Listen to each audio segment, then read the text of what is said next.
tous. Merci d'être venus aussi nombreux à cette conférence. Je veux dire qu'elle est exceptionnelle.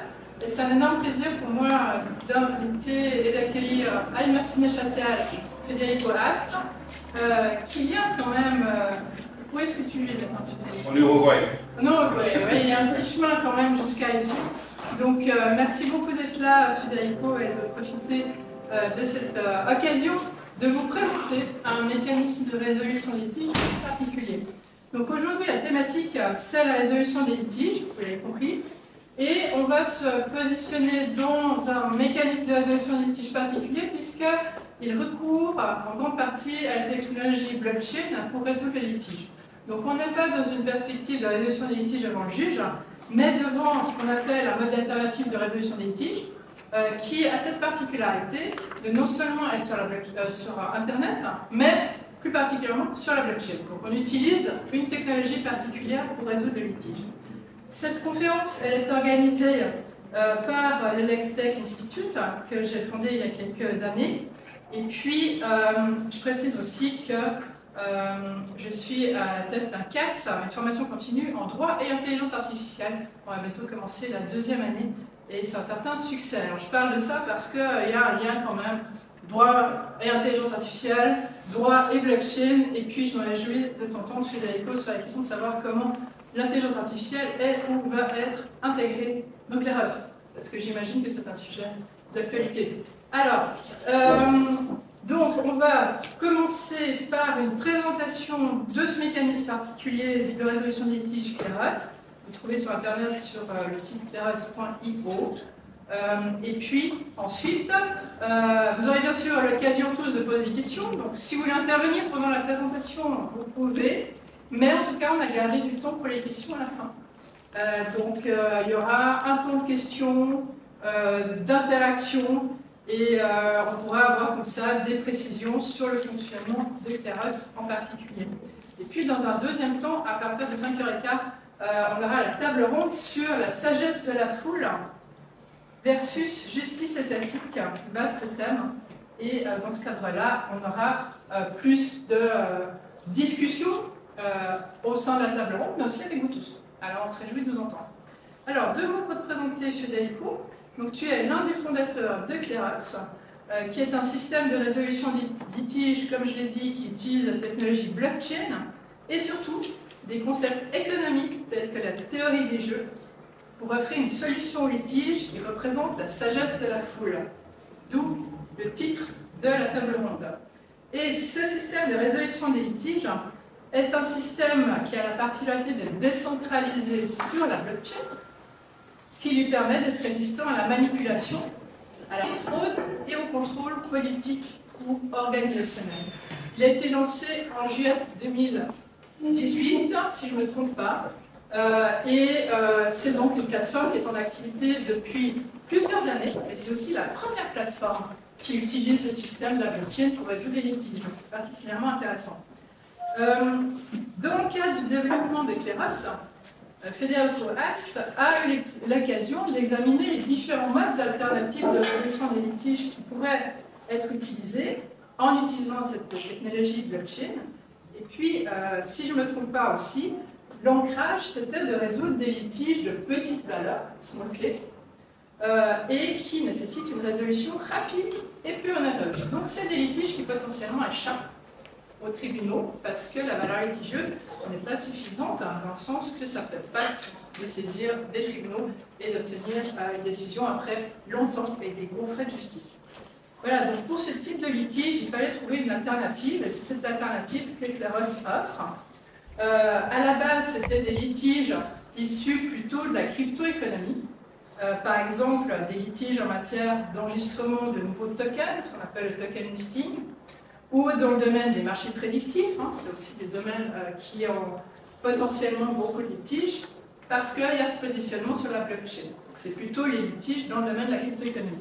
Mais cela dit, c'est une plateforme qui permet de résoudre des litiges dans beaucoup d'autres domaines, par exemple commerce en ligne, e-commerce, mais aussi dans d'autres domaines, comme par exemple assurance, ou modération de contenu sur les réseaux sociaux, ou peut-être e-sport. Donc le champ est vaste. Alors on se réjouit de t'entendre, Federico, sur les potentiels de Keras en tant qu'alternative à la justice et surtout comment ça fonctionne, ce système. Et je dois dire que pour la première fois, tu vas t'exprimer en public en français. Donc merci pour l'effort et encore une fois, merci d'être là et n'hésite pas de switcher sur l'anglais au cas où. Merci beaucoup. Merci. Voyage à les années 90, années 95, il y a Nick Szabo qui va publier la cryptographie du droit et publie ce très fameux papier appelé Smart Contracts Building Blocks for Liberty Markets. La thèse dans ce papier est que le monde va dans une économie, vers une économie numérique, l'Internet, le commerce, et la technologie pour faire des contrats humains est encore dans le paradigme du Gutenberg, du papier.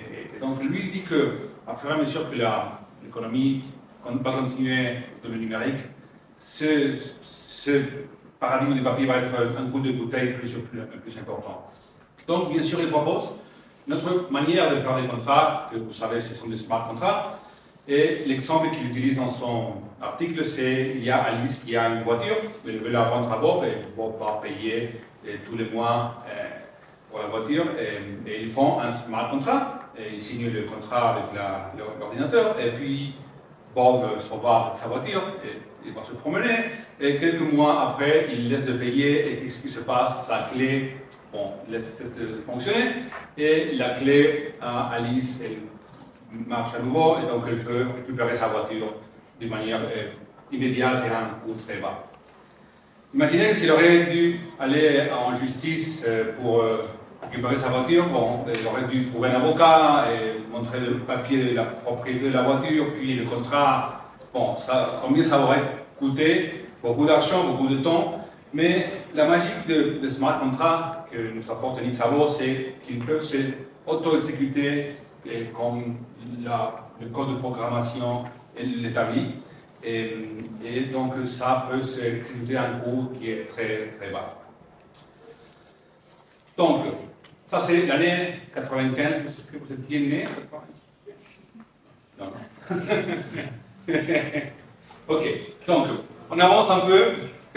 Année 2008, vous étiez né, je ne sais pas si vous vous souvenez de la crise de Wall Street, de Lehman Brothers, tous les problèmes des hypothèques. Donc en octobre 2008, il y a Satoshi Nakamoto qui publie ce papier proposant la Bitcoin, c'est une monnaie digitale, une monnaie numérique, et elle est construite sur une technologie qu'on appelle la blockchain. Je ne vais pas expliquer la blockchain parce que, bon, Laurence m'a dit que vous connaissez. Vous connaissez la blockchain? Oui. Ouais. Ok. Donc, ça c'est 2008. Et d'abord, l'intérêt pour la blockchain, c'est pour des aspects plutôt de la finance, et aussi beaucoup de spéculation. Et 2013, il y a Vitalik Buterin qui crée une autre blockchain, comme la blockchain de la Bitcoin, mais dans le sens que c'est un réseau d'ordinateurs qui vont maintenir un registre partagé. Mais la différence est que le code de programmation d'Ethereum est plus sophistiqué que le code de Bitcoin. Et justement, il permet d'exécuter des smart contracts comme ceci avait été prévu par Nick Szabo dans son papier du 95. Donc, n'importe quelle chose qu'on puisse exprimer sous la forme CX Tonki, donc on peut en principe le mettre dans un smart contract et le déployer sur la blockchain d'Ethereum.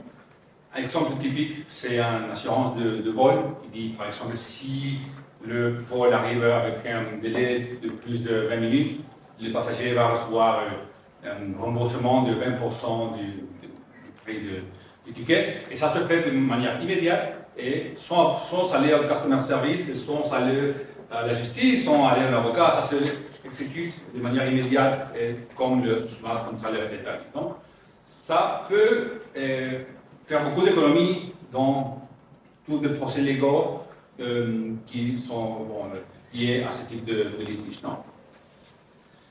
Qu'est-ce qui se passe si on met un smart contract derrière l'autre, dans une logique de CX, Donkey, Z et tout ça? Bon, on a une espèce d'organisation, c'est une espèce de bureaucratie numérique qui va exécuter un code sur un réseau décentralisé. Donc c'est un code qu'une personne ne peut modifier, de manière arbitraire, donc c'est très transparent et il n'y a pas de la place pour la corruption, donc, parce que le code va s'exécuter exactement comme elle a été programmée. Une compose? Ça va? Ok. Ok. Cette petite introduction, maintenant oui, on entre dans Kleros parce qu'il va combiner les différents aspects que l'on vient de voir. Bon, l'économie numérique de nos jours, comme Nick Szabo avait prévu dans les années 90, c'est bon. Le numérique, l'e-commerce et beaucoup de freelancers qui travaillent pour des clients de tout le monde. Et vous savez ici Alice qui est en France et elle est une entrepreneur, elle veut faire une vidéo pour son entreprise, une vidéo pour une promotion d'un nouveau produit. Et elle va embaucher sur l'internet Bob qui est au Guatemala et pour faire une vidéo de 2 minutes. Bob lui donne la vidéo et puis elle lui dit écoute, moi je m'attendais à quelque chose de meilleure qualité que ça et donc tu dois travailler en plus. Lui il dit si tu veux que moi je travaille plus d'heures sur cette vidéo, tu dois me payer en plus. Et qu'est-ce qu'elle va faire? Est-ce qu'elle va aller en justice au Guatemala? Bien sûr que non. Est-ce qu'elle va aller en arbitrage international pour 1000 euros? Peut-être non. Bien sûr qu'elle ne va pas aller en arbitrage. Donc, ça, c'est la situation qu'on trouve très souvent dans l'économie de nos jours, que Nick Szabo avait prévu dans les années 90. Non? Une économie totalement globalisée, avec des outils de résolution de litiges qui ne sont pas globalisés du tout, qui sont construits sur des juridictions nationales. Ok. Qu'est-ce qui se passe si Alice met son argent dans un smart contract et quand elle embauche Bob pour faire la vidéo et ils vont faire un contrat qui dit que s'il y a une litige dans cette vidéo, il va avoir un arbitre, que c'est Kleros. S'il n'y a pas de litige, bon, elle va libérer les fonds, lui il reçoit l'argent, elle reçoit son produit, tout le monde est content. Mais s'il y a un litige, l'argent va rester dans le smart contract, dans un séquestre, et puis Kleros va prendre une décision. Qu'est-ce que c'est Kleros? C'est une organisation décentralisée de la blockchain qui va choisir un nombre de jurés, peut-être trois jurés, qui vont chacun d'eux de manière indépendante voir les preuves, voir le contrat, et voter qui ils croient qui a raison dans ce litige. Pourquoi est-ce que Kleros est construit sur la blockchain? Je vous entends. Pourquoi ne pas construire ça dans un logiciel traditionnel, centralisé?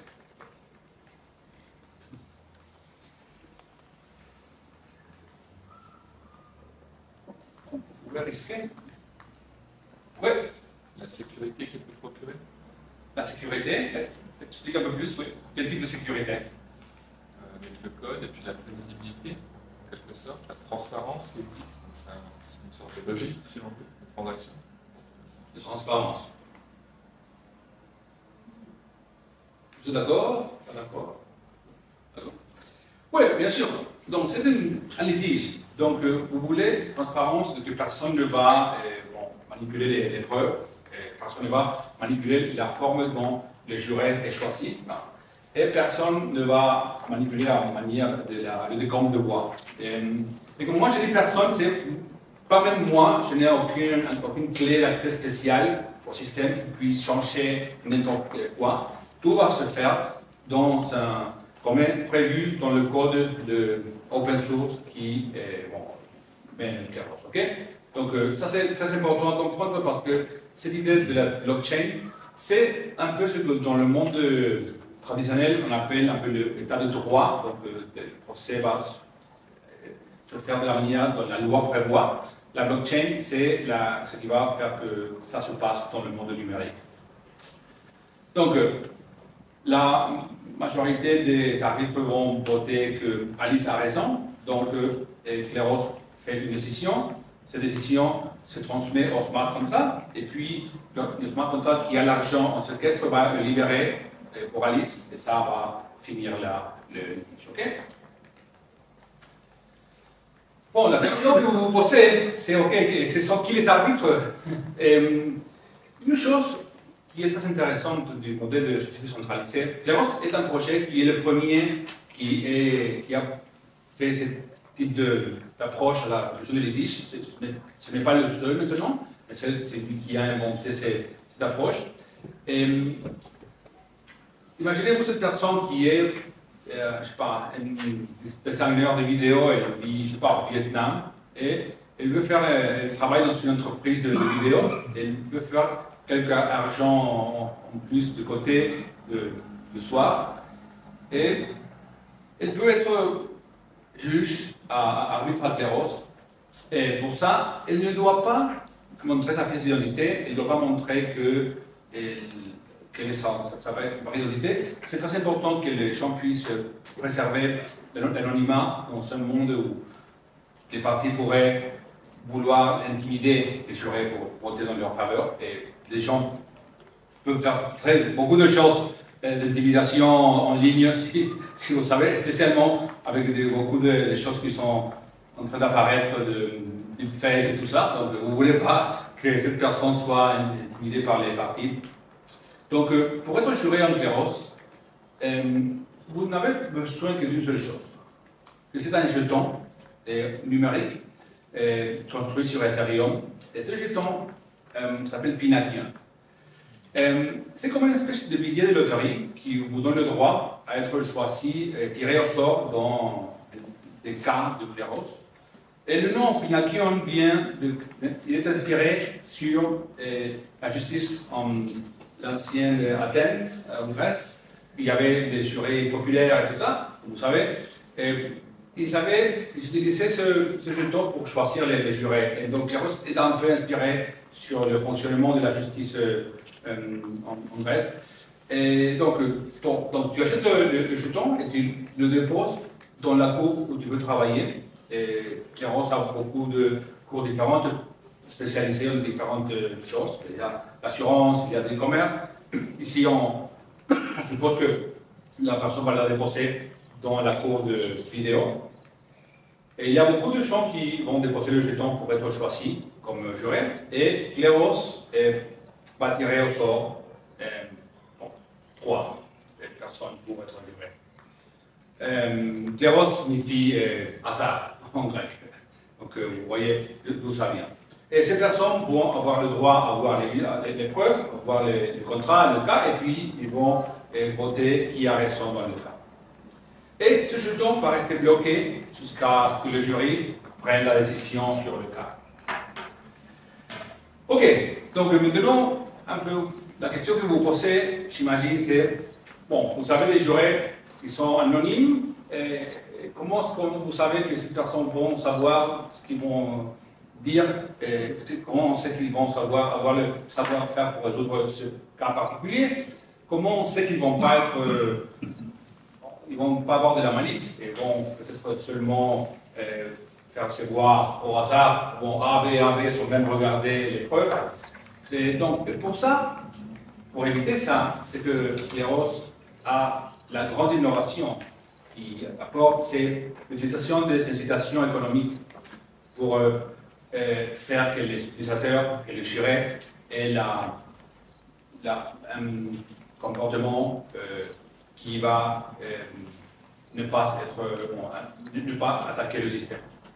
Cette personne que vous voyez sur l'écran, c'est Thomas Schelling. Il est prix Nobel en économie 2005 et il a gagné le prix en économie pour son contribution à une sous-fil de l'économie qui s'appelle théorie des jeux. Théorie des jeux étudie comment les agents économiques vont faire des décisions dans des situations où ils doivent faire de coordination, mais ils doivent prendre en compte comment les autres vont décider pour eux-mêmes décider. Et Schelling est en particulier connu par un concept qui s'appelle les points focaux et que maintenant on connaît par les points de Schelling en son honneur. Et Schelling enseignait en New York dans les années 50. Et lui, il avait des étudiants et il faisait cet expériment avec les étudiants tous les jours. Il disait à 2 étudiants, vous devez vous trouver demain à quelques parties de New York, mais vous ne pouvez pas vous communiquer pour coordonner. Et donc, vous devez essayer de penser ce que l'autre va faire, où l'autre va aller et à quelle heure. Qu'est-ce que vous pensez que c'était la solution naturelle pour les étudiants pour se rencontrer, se retrouver à New York? Ouais. Times Square. C'est pas Times Square. L'université. Non, parce que ça ne valait pas l'université, c'était trop facile. Mais c'est une bonne réponse. Pensez aux années 50. Ouais. Banque centrale. Très bien, Grand Central. À quelle partie de Grand Central? Est-ce que vous connaissez Grand Central? Vous avez vu l'horloge, il y a une horloge très connue qui est dans le hall. Et donc là, et à quelle heure? À midi. Très bien. Midi, sous l'horloge de Grand Central, c'était le point de rencontre naturelle pour les New-Yorkais des années 50. Et bon, ça c'est une idée, ça c'est le point de Schelling. C'est une solution que les gens vont choisir comme naturelle en absence de communication entre eux. Okay? Donc pour le cas des New-Yorkais des années 50, le point de Schelling c'était Grand Central à midi. Un autre exercice. Bon, il y a 12 numéros sur l'écran et vous devez choisir, chacun d'entre vous, choisir un numéro. Et si vous choisissez le même que la majorité, vous gagnez de l'argent, sinon vous n'avez pas de l'argent. Qu'est-ce que vous allez choisir? 1000. Bien sûr. Moi, j'ai fait cette expérience 2000 fois et tout le monde choisit 1000 parce que bien, c'est plus naturel. C'est différent que les autres, c'est un numéro rond, donc, ouais. Donc vous comprenez maintenant le point de Schelling, 1000 et le point de Schelling. Qu'est-ce que je sais pas si on apporte cette logique de Schelling dans la justice? Et vous mettez les arbitres dans une situation où chacun d'entre eux doit choisir de manière indépendante qui a raison dans le cas de Alice et Bob. Tous vont voir le même contrat, tous vont voir la même vidéo, les mêmes preuves. Et donc, chacun d'entre eux va avoir l'incitation à voter ce que la majorité va voter. Et il ne sait pas ce que les autres vont voter. Bon, dans ce scénario de décision, le point de Schelling, le point qu'ils vont choisir comme solution, c'est la vérité sur le conflit. La vérité, pas dans un sens philosophique. La vérité, dans un sens de qu'est-ce que la communauté pratique des vidéo designers pense que c'est la solution vraie pour un cas où tous voient la même vidéo, le même contrat. Donc, ça, c'est l'idée de game theory qui est, sous façon d'athéros, plus importante.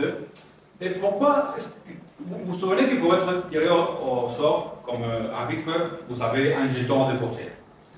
Ce jeton, vous le récupérez ou pas en fonction de si vous êtes capable de voter pour la majorité ou pas. Imaginez que vous allez voter au hasard, vous ne regardez même pas la guidance et vous votez A, B, A, B. La majorité des fois, vous allez être dans la minorité. Donc, qu'est-ce qui se passe avec le jeton que vous avez déposé? Ce jeton, vous le perdez et il va se transférer à les jurés qui votent en majorité. Ok? Vous comprenez la logique?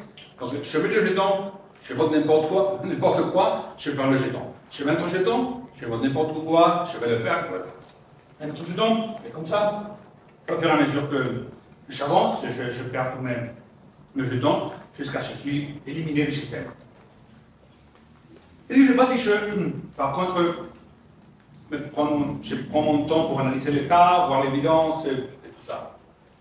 Parfois, je peux me tromper, parce qu'il y a des subjectivités, il y a des situations où ce n'est pas facile de voir quelle est la vraie réponse, mais en moyenne, les gens qui vont faire un travail honnête de vérification, d'information et tout ça, vont en moyenne être plus dans la majorité que dans la minorité, et donc ils vont récupérer son jeton et puis recevoir de l'argent qui sort de la partie perdante de l'indice. Donc ça, c'est un peu comme la justice, il perd, il doit payer des frais de justice, donc c'est comme les arbitres vont gagner de l'argent. Est-ce que vous comprenez la logique de comment ça marche et comment la situation économique fonctionne? Oui, c'est bon. Quelqu'un a une question? Oui, peut-être vous avez des questions? Donc, si on vote le point de sharing, le point de la majorité, on gagne en tant que jury et on récupère une rémunération qui est prélevée sur les frais de justice et sur les jetons de ceux qui ont voté avec la minorité, qui perdent leur mise initiale. Voilà le concept. Parfait. Les frais et les jetons. Les frais, si tu votes dans la majorité, tu reçois les frais qui sont de la partie perdante, de Bob dans ce cas, et puis les jetons perdus par ceux qui sont dans la minorité. Ça veut dire que les partis, en soumettant leur litige avec les RUS, versent des frais de justice qui seront répartis ensuite entre les juges de la majorité. Et peut-être pour faire tourner le système. Ouais. Ouais.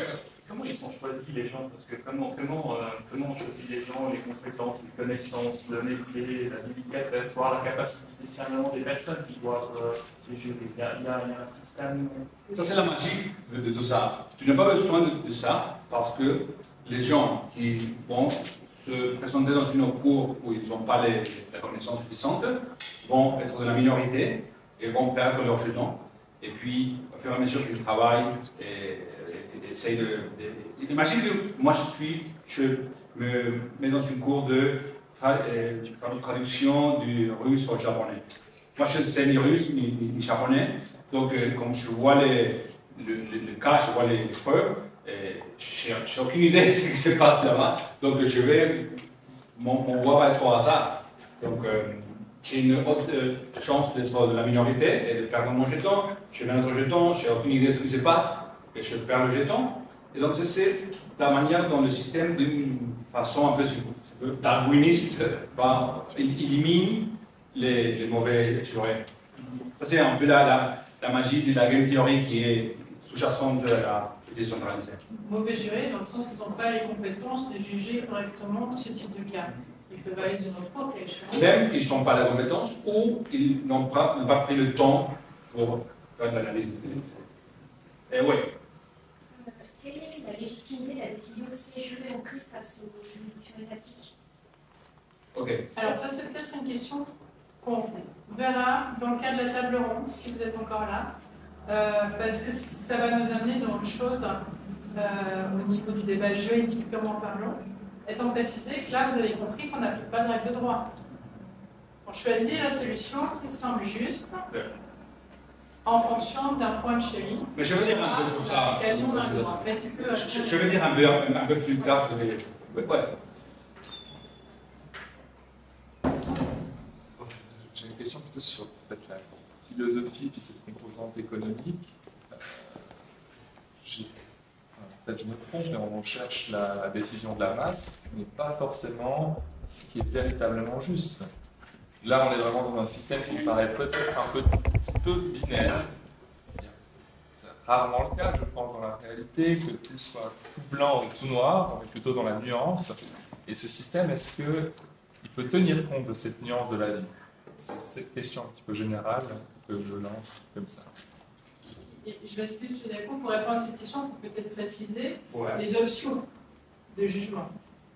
Oui, donc, moi j'ai montré l'exemple où il y a deux options séminaires, Alice ou Bob. Dans la version initiale de Keros, c'était comme ça, mais dans la version Keros 2.0, on peut avoir des logiques de décision plus sophistiquées, par exemple 80% Bob, 20% Alice, ou tu peux avoir 3 parties c'est plus sophistiqué et tu peux avoir même un ranking de différentes options, donc c'est beaucoup plus. Puis les jurys, quand ils font une décision, on ne leur demande pas qu'est-ce que vous en pensez. Non, il y a des règles qu'ils doivent suivre, et c'est comme la loi. Non? Donc, et une grande partie de notre travail, c'est ajuster la loi pour que la restitution soit juste. On va parler un peu plus après, donc je ne veux pas là-bas, mais une chose pour comprendre maintenant, c'est pourquoi est-ce que Clairos utilise ce mécanisme si spécial, si bizarre, on pourrait dire, si on compare avec la justice traditionnelle? Mais parce que c'est beaucoup plus efficace. On sait, les méthodes d'arbitrage en ligne, ce sont comme de mini procès-verbaux sur Zoom. Il y a un arbitre qui va faire une décision, mais ça marche comme un procès verbal. Et c'est bien sûr un peu plus économique qu'aller en justice, mais 30 ou 40%. Le mécanisme de Clairos est 10 fois plus efficace que le mécanisme traditionnel. Une résolution peut se faire en 2 jours, 3 jours, et ça peut coûter quelques dizaines d'euros, par exemple. Donc c'est très, très efficace. Et donc ça, c'est très bon pour des cas d'utilisation de petits litiges, par exemple le e-commerce, Bon Coin, je ne sais pas comment on a, c'est ce qu'il y a au Bon Coin. Oh. Bon, ça, entre acheteur et vendeur, puis l'assurance, par exemple, vous avez des litiges entre la compagnie d'assurance et l'utilisateur qui a eu un accident à la voiture, et nous sommes en train de faire un pilote avec MetLife, qui est une entreprise d'assurance très importante au Mexique, sur ce type de cas d'utilisation, des litiges entre assureurs et clients. On sait toutes les situations de litiges entre l'utilisateur et l'eau, l'électricité, bon, tous les petits litiges qui vont à la petite cour. Mais aussi penser un peu ce qui se passe dans le futur. Penser le monde du gaming et e-sports. On a fait la conférence l'année dernière, il y a beaucoup de vidéos que vous pouvez voir. Et vous savez, 15 personnes qui sont en train de jouer à un jeu de 10 pays différents. Et il y a un litige parce qu'une équipe accuse l'autre de tricher. Et comment est-ce que vous allez résoudre ça dans un tribunal d'arbitrage traditionnel? C'est un litige qui est né de l'ère numérique et vous avez besoin d'un système qui est numérique en essence. Et puis, pensez le monde du métaverse, pensez un monde où on embauche des gens qu'on ne connaît même pas l'identité. Nous, dans Clairos, nous avons des membres de l'équipe qu'on ne connaît pas l'identité réelle. Et on travaille avec eux depuis 5 ou 6 ans.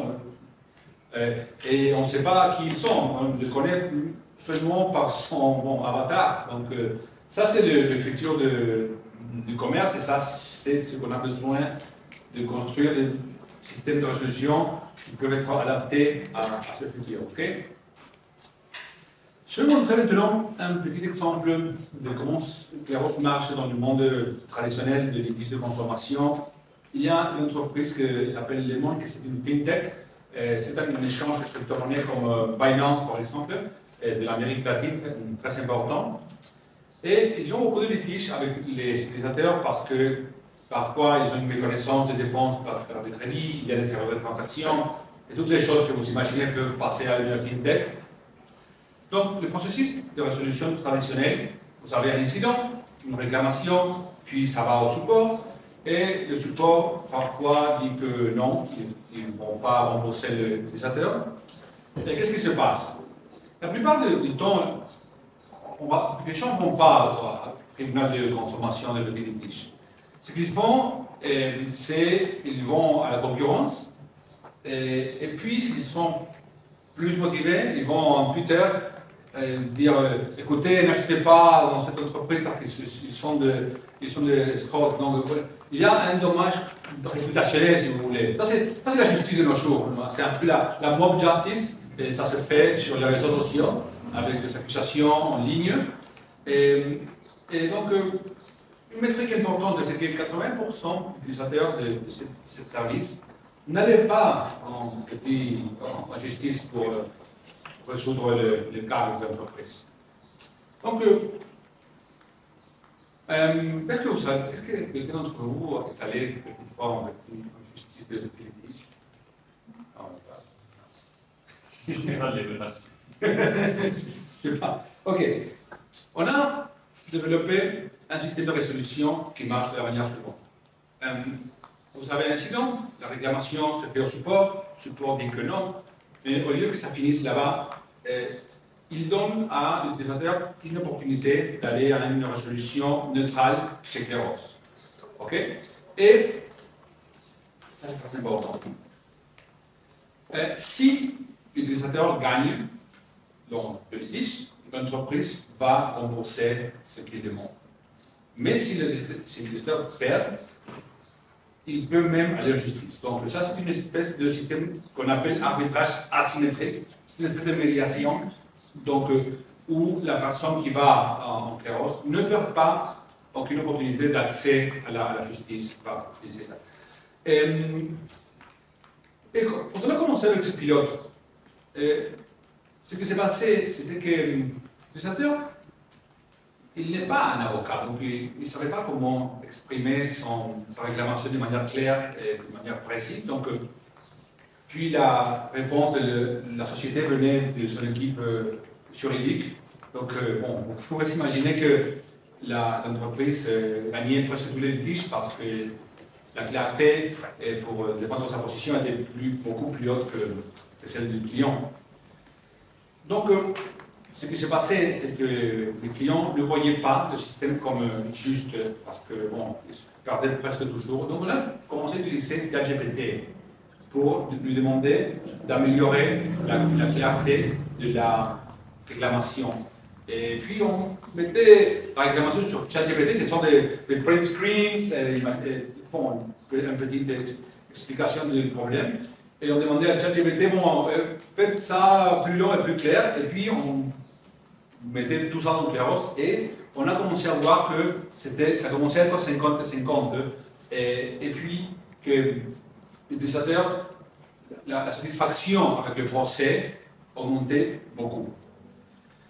Le résultat de ce pilote, c'est que la résolution se fait dans à peine 4 jours, moins de méthodes alternatives. Ça coûte très peu, peut-être 50 € pour payer les arbitres. Et le plus important de tout, c'est que le procès est perçu comme juste par les utilisateurs. Et la grande métrique qu'on a appris, c'est que 90% des clients qui vont en justice à Claros et qui perdent leur cas restent satisfaits avec le procès parce qu'ils ont eu leur show en justice et ils restent comme des clients dans la société, même après avoir perdu parce qu'ils ont eu une solution qui vient donnée par d'autres personnes peer-to-peer. Okay? Donc on a passé de cette situation, donc 80% des gens qui vont à la concurrence et à Twitter pour se complaindre, à 90% des gens qui perdent et qui restent dans la société. Ok. Ça c'est un très jeune Federico, il y a presque 10 ans, pas 10 mais 8 ans. Avant de commencer Claros, j'ai fait cette interview à la télé avec cette personne qui est un programme de télé qui est bon, ça du Royaume-Uni. Et moi je lui disais, écoute, dans le futur, la justice, ça va être, on va avoir des litiges de monde de réalité virtuelle, on va avoir des robots qui vont avoir un litige contre l'autre, et écoute, les jurés, ce vont être des robots aussi, c'est peut-être.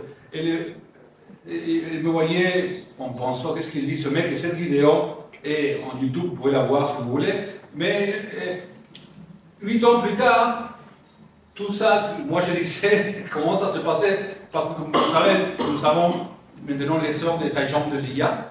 On a vu avant un peu comment on utilise l'IA pour améliorer la réclamation des clients dans une société de fintech.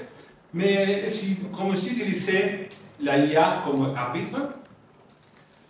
Bon, je vais vous montrer, je suis argentin, donc pour nous le football c'est important. Donc on a fait un petit expériment où on a utilisé des agents d'IA pour faire des décisions comme si ça serait des arbitres de foot. Et donc ils doivent voir des situations et faire des décisions sur ce qui se passe. Okay? Premier expériment qu'on a fait, but réfugié de Frank Lampard, très fameux, en Afrique du Sud 2010. Je ne sais pas si vous vous souvenez, mais c'est cette situation. Est-ce que la question est-ce que c'est un but ou pas? Qui pense que c'est but? Oui. Ouais, ok. Ah oui, c'est but. Ok. Bon, ça c'est ce qu'on a montré à l'IA. Et la IA a dit, les 3 IA, on a mis 3 IA. Les 3 ont dit oui, ça c'est but. Et aussi, les IA ont donné une justification. La justification de la IA 1, bon, ça c'est la justification qu'elle a donnée. Puis la 2 aussi, une justification, et pour, ça fait du sens. Et puis la 3 aussi, et puis il parle de la loi 10.1 de règle du foot, donc tout va bien. Bon, c'était un cas facile. Ça c'est un type de cas que dans le futur, dans le présent déjà, on reçoit avec de l'aigle, le goal line technology et tout ça. Mais voyons un autre cas, un cas un peu plus polémique, un peu plus difficile, que c'est un incident entre Neuer et Higuaín qui nous a coûté la finale de la Coupe du Monde de 2014. Donc, est-ce que ça c'est une faute ou c'est pas une faute? Oui. Tu te souviens? Oui. Non. C'est un peu plus difficile, n'est-ce pas? Pour moi, c'est une faute, mais je ne sais pas. C'est dans la surface, mais. Bon, qu'est-ce que vous pensez? Non. Il a utilisé son genou quand même. Ah ouais, il a utilisé son genou quand même. Bon, on va voter. Ouais. C'est Allemagne, mais il a quand même. Bon, je suis la partie française de la Suisse, donc je m'imaginais que vous saviez. Ouais, non. Ok. Qui dit que c'est faute? Est-ce que vous pensez que vous allez gagner de l'argent en faisant ça? C'est la question. Non, je demande sincèrement si. Qui pense que c'est faute? Ok. Qui pense que c'est pas une faute? Qui pense que la majorité va penser que c'est une faute? Vous voyez, c'est le même chose qui pense que c'est une faute. Ok. Bon, allons voir ce que la IA va dire. Et ça, c'est un peu plus difficile parce que vous pouvez avoir de l'IA qui, font de différentes décisions, même si elles regardent les mêmes preuves.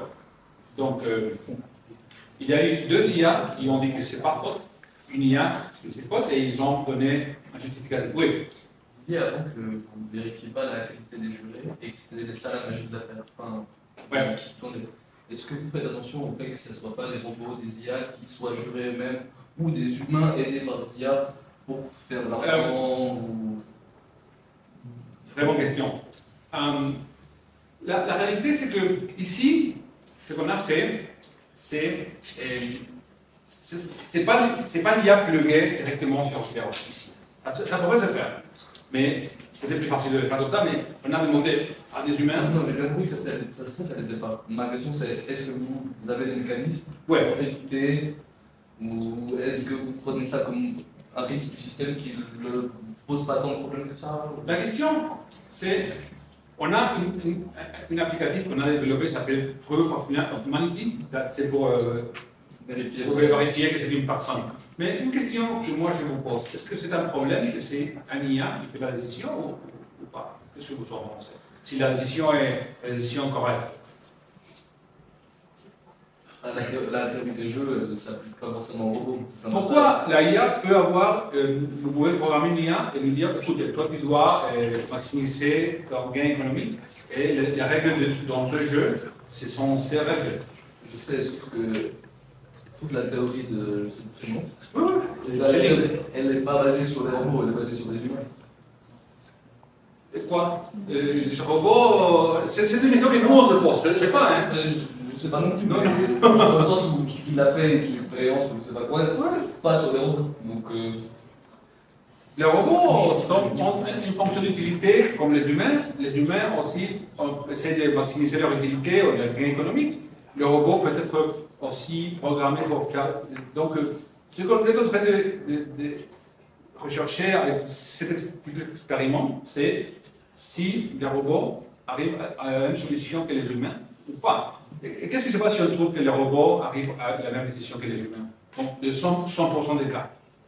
ben moi j'ai peur que ça, à un moment T, ça peut rester bien, mais si ça devient que des robots, il n'y a pas une dérive qui peut, de décision en décision, partir loin de ce que des humains auraient fait. Enfin, vous voyez, dans le sens où, directement, quand une IA se base sur des décisions d'humains qui sont des plein de décisions d'humains, elle donne une décision qui ressemble beaucoup aux humains. Mais si après le set de décisions précédentes, il est 3-4 fait par des robots, est-ce qu'il n'y a pas une petite dérive qui... C'est rien. Imaginez que je ne vous avais pas dit que ce sont des robots, et je vous donne cette justificatif.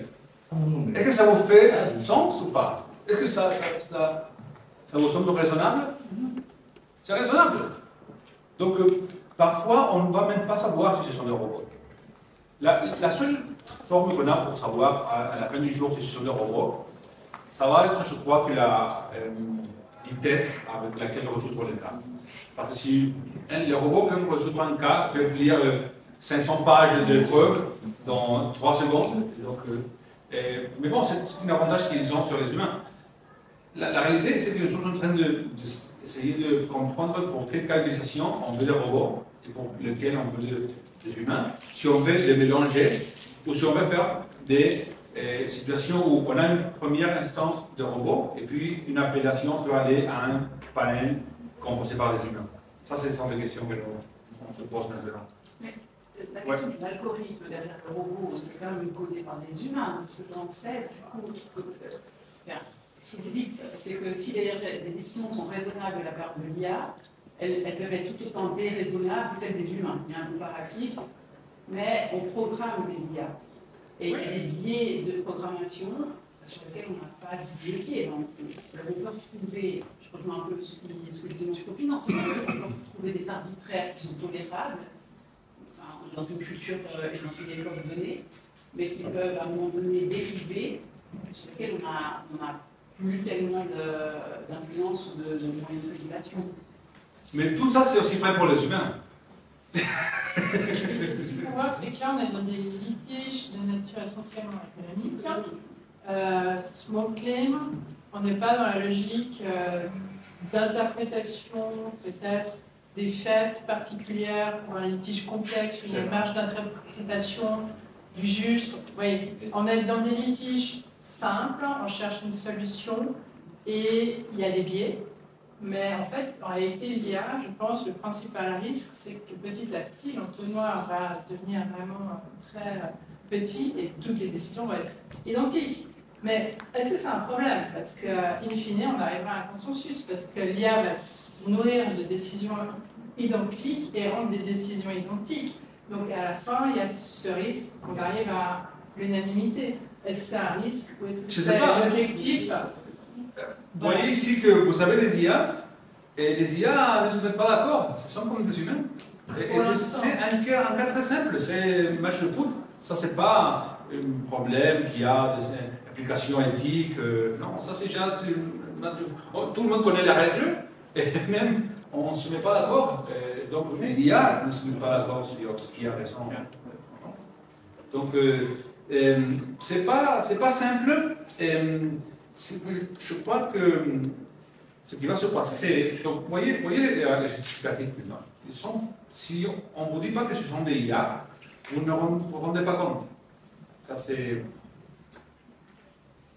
des humains, et même, regardez si j'aurais une radio, et même il va faire mention d'un antécédent. Vous voyez comment il y a déjà une jurisprudence qui commence à se former, et dans les cas de Kéros, ça se passe tout le temps. Des gens qui vont faire mention de cas antérieurs dans des litiges de consommation. Ouais. Oui, qu'est-ce qui arrive dans le cas où, si par exemple, comme l'a dit la professeure tout à l'heure, les IA vont se baser sur les IA, les décisions d'avant. Qu'est-ce qui se passe si une décision elle est mal rendue par l'humain? Je prends l'exemple de ce cas-là. L'arbitre, dans la réalité, a dit que c'était l'argent qui avait fait le coup. Ouais. Malheureusement, c'est objectif. C'est une décision. Voilà, c'est une décision qu'on peut considérer comme fausse ou pas. Ouais. Qu'est-ce qui se passe si, objectivement, tout le monde pense que c'est faux, mais que la majorité décide que c'est faux? On peut faire appel. Donc, dans le système de clairvoyance, moi je ne sais pas rentrer en beaucoup de détails parce que je n'avais pas beaucoup de temps, mais il y a un système d'appel. On commence par 3 jurés, par exemple, et si une des parties croit qu'il y a eu une erreur, elle peut faire appel, et puis il y aura un autre juré qui va être tiré au sort, qui aura le double de jurés plus 1. On va passer de 3 à 7, puis de 7 à 15, et puis 15 à 31, et puis jusqu'à 511. Quand on arrive à 511, ça, on considère que c'est la cour suprême de Cléros, et ça, la décision va être finale. Qu'est-ce que ça veut dire? Quand on a tiré plus de 500 jurés, déjà, on peut croire que c'est une échantillon si grand de la population totale qu'on peut les considérer comme représentatifs de ce que la communauté dans l'ensemble pense sur le cas. La communauté de personnes qui font des vidéos ou qui font des juges de football ou de consommation de fintech. Donc, ça c'est la logique. Mais il y a un système d'appel. Donc, ce qu'on croit qu'il va se passer, c'est qu'il y aura peut-être une première instance faite par la IA, puis un appel qui pourra aller à un juré humain. Une fois qu'il y a appel, les décisions qui ont été prises avant sont tout simplement supprimées de l'algorithme de l'IA, ou elles ont quand même une influence. Qu'est-ce que ça va avoir la IA maintenant? Si je prends l'exemple de ce que vous avez dit de l'appel, à 3. Ouais, ce sont des humains, hein, mon exemple. Oui, mais si on dit que pour simplifier les choses, la première instance c'est les IA. Ok. Et que les IA prennent une mauvaise décision, et que ça part en appel. Est-ce que cette mauvaise décision est quand même intégrée dans l'algorithme de l'IA Comme un précédent. Comme un précédent, ou est-ce qu'elle est juste supprimée parce qu'il y a eu appel? Non, elle est supprimée. Cette décision de ce cas est appelée, et puis la décision correcte, c'est la même. Qu'est-ce qui est communiqué aux personnes qui sont parties au litige? Est-ce que c'est juste le résultat? Est-ce que c'est les votes? Est-ce qu'il y a une motivation? Ils voient la motivation, ils voient les votes, qu'est-ce que Jacques Juré. Je vous ai montré ici, ça c'est public, donc ça c'est l'écran où on peut voir les cas. Et, bon, moi j'ai coupé la partie en bas, et dans la partie en bas il y avait, ok, Juré 1, alors c'est la motivation, c'est ça. Juré 2, et c'était plus long. Moi j'ai pris seulement de petites, pour ne pas faire trop long.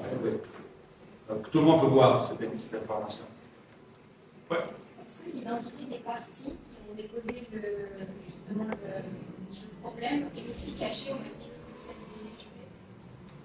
Elle peut être cachée ou pas être cachée.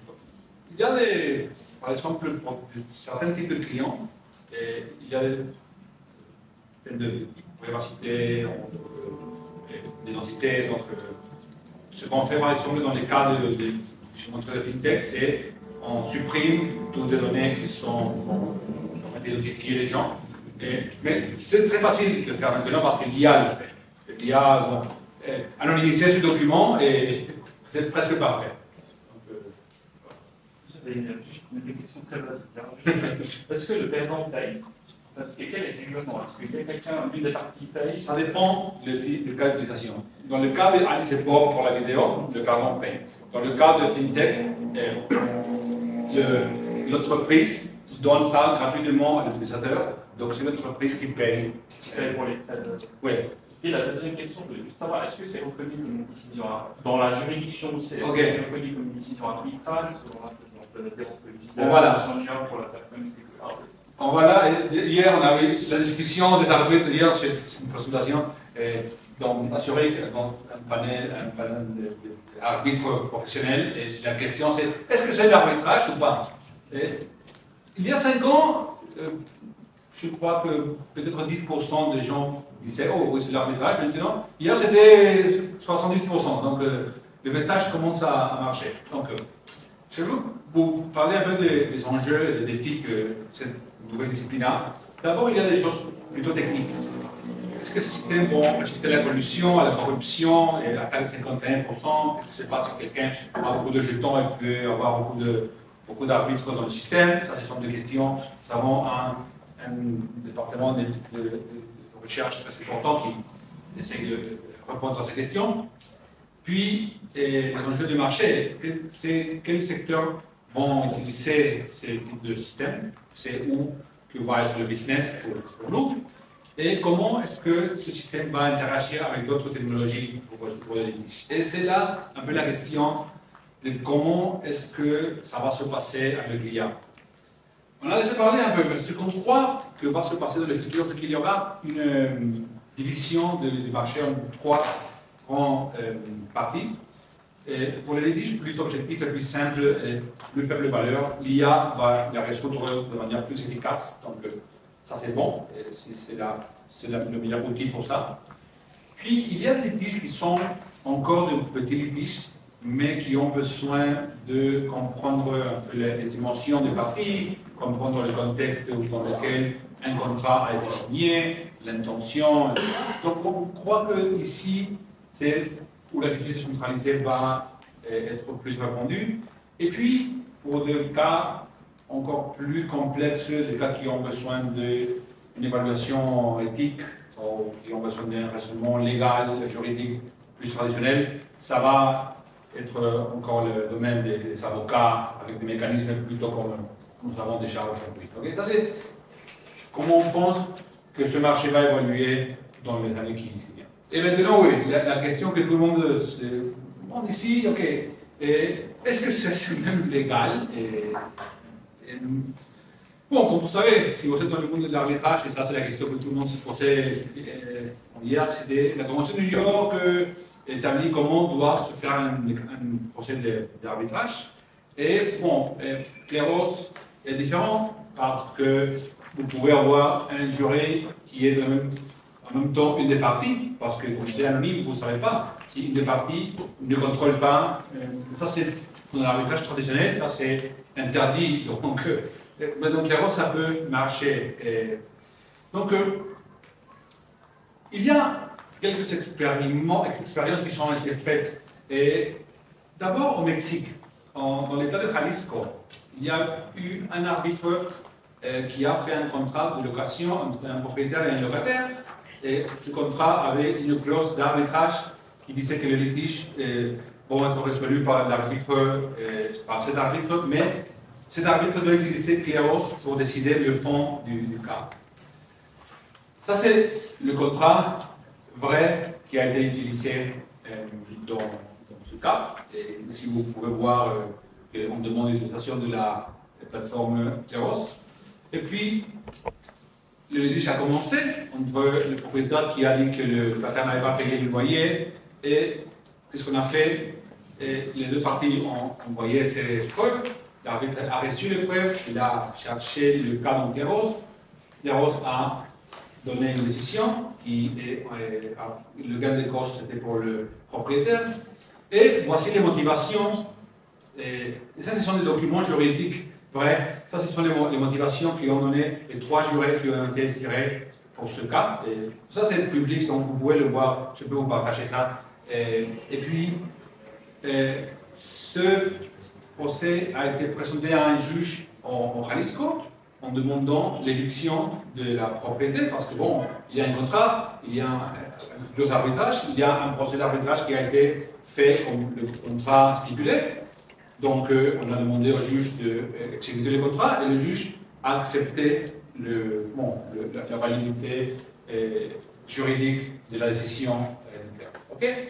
Donc, est-ce que c'est valable légalement? Ça peut être valable. Vous voyez un exemple ici, si vous voulez apprendre un peu plus. Il y a un très bon article qui a été écrit par Maxime Chevalier, qui est un avocat français qui est au Mexique maintenant. Et il a écrit à Walter Kluwer blog sur ce cas. Oui, monsieur. Alors, juste un commentaire.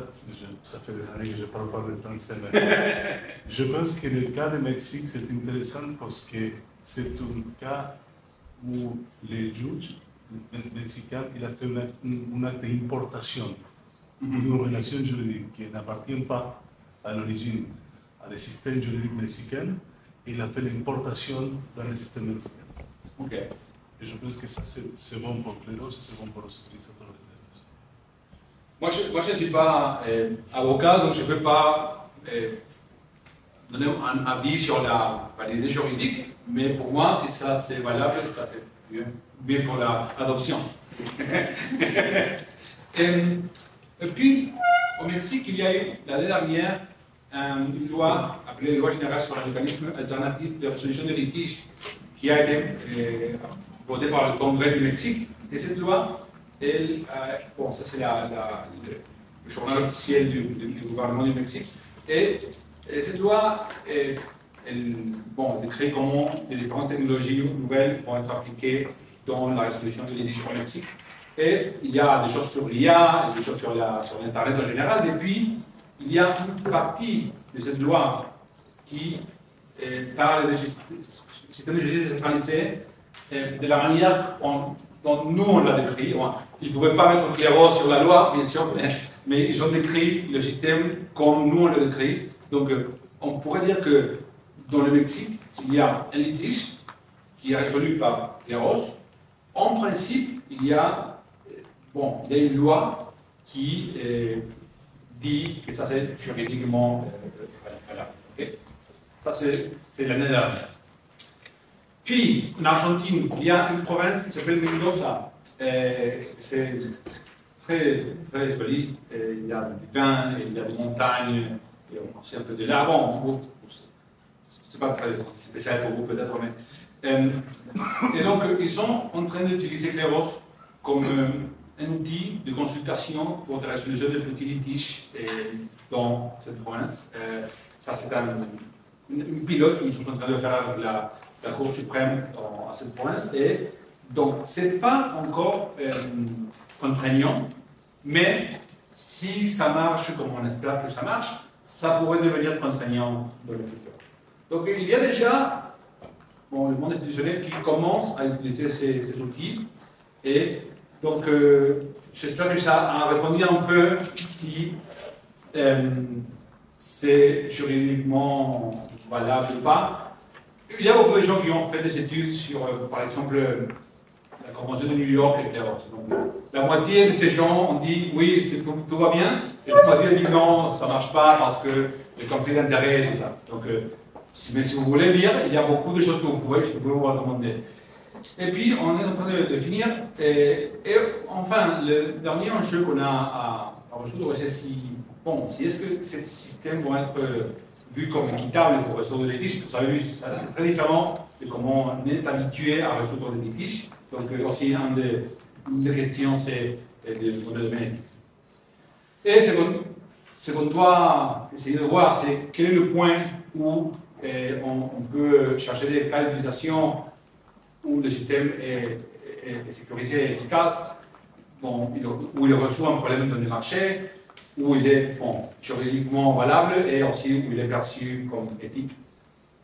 Et maintenant, pour finir, justice centralisée, c'est un très nouveau paradigme de résolution des litiges. Et donc, Claros est le premier projet qui a commencé avec ça, mais maintenant, on commence à avoir d'autres. Et ce sont des systèmes construits sur la blockchain pour la transparence. Ce sont des systèmes construits sur l'intelligence collective pour avoir plus de décisions de différentes personnes et plus de légitimité. Et puis, on a de la théorie des jeux pour faire que le système soit très efficace et ça permet un peu plus d'accès à la justice. Merci beaucoup.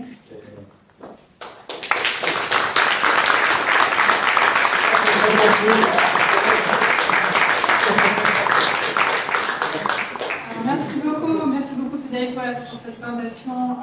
Finalement, on a un retour du système. Je crois que tu as bien introduit aussi la thématique de la table ronde qu'on va faire maintenant sur justice décentralisée, ou en tout cas sagesse de la foule, justice étatique. Commencer cette table ronde.